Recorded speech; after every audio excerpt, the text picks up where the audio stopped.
You know, I grew up in a small town in rural southwest Missouri, and the community where I lived was almost entirely white. And when I say almost entirely white, I mean I could count on one, maybe two hands, the total number of people of color in my community.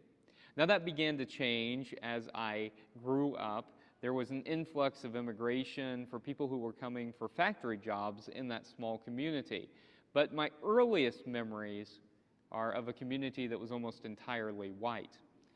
I didn't understand exactly why that was or even know to question it at that point in my life.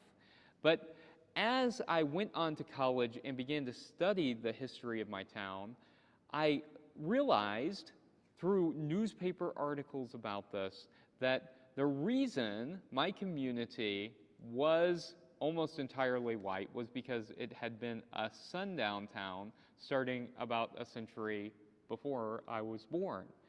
My community was a railroad town, and originally about half of the population was black because, of course, black folks were building the railroad. That is until a man called Ulysses Hayden was falsely accused of sexual assault and was eventually hanged by a railroad tie outside of my community. My community at that point became a sundown town, and all people of color were pushed out of the community.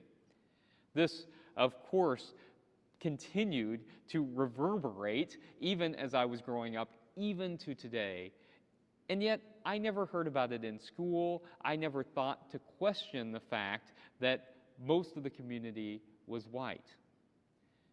Now, whenever you grow up in a community like that, it necessarily impacts how you think about the world.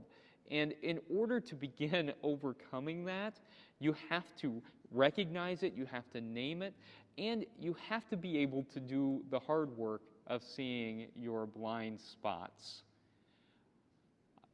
A lot of us still have much work to do, and yet that work is so significant. And recognizing that we need to do the work is the first part of the journey.